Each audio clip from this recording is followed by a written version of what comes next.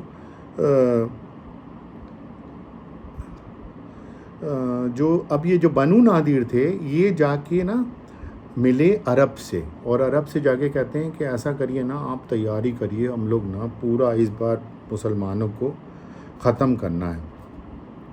تو اس میں بہت ساری اس وقت کی ٹرائبس تھیں، جو بنو سلیرہ، بنو اسد، بنو سعد، اور یہ ساری جو فوج، یہ جو ٹرائبس تھیں، یہ مل کے چاہتی ہیں کہ اب مسلمانوں کے اوپر ہمیں حملہ کرنا ہے۔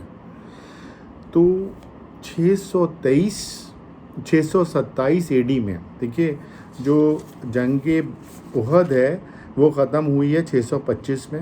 یہ 2 سال تھوڑے سے مسلمان اپنا رسول اللہ صلی اللہ علیہ وسلم اپنا اسلام کو پھیلا رہے تھے، اور لوگوں کو اپنے کیریکٹر کے ذریعے مسلمان بنانے کی کوشش کر رہے تھے.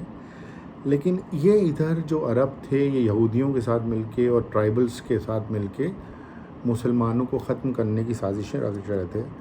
اور پھر انہیں نے کیا کیا کہ 18 ٹرائبس نے مل کے 18 سے اٹس ناٹ فکس کہ کتنے لوگ تھے، قریب 18 سے 24,000 تک کے لوگوں کی ایک فوج بنائی اور کہا کہ ہم جو ہے نا اب حملہ کریں گے مدینے کے اوپر اور ہم مدینے کو ختم کر دیں گے.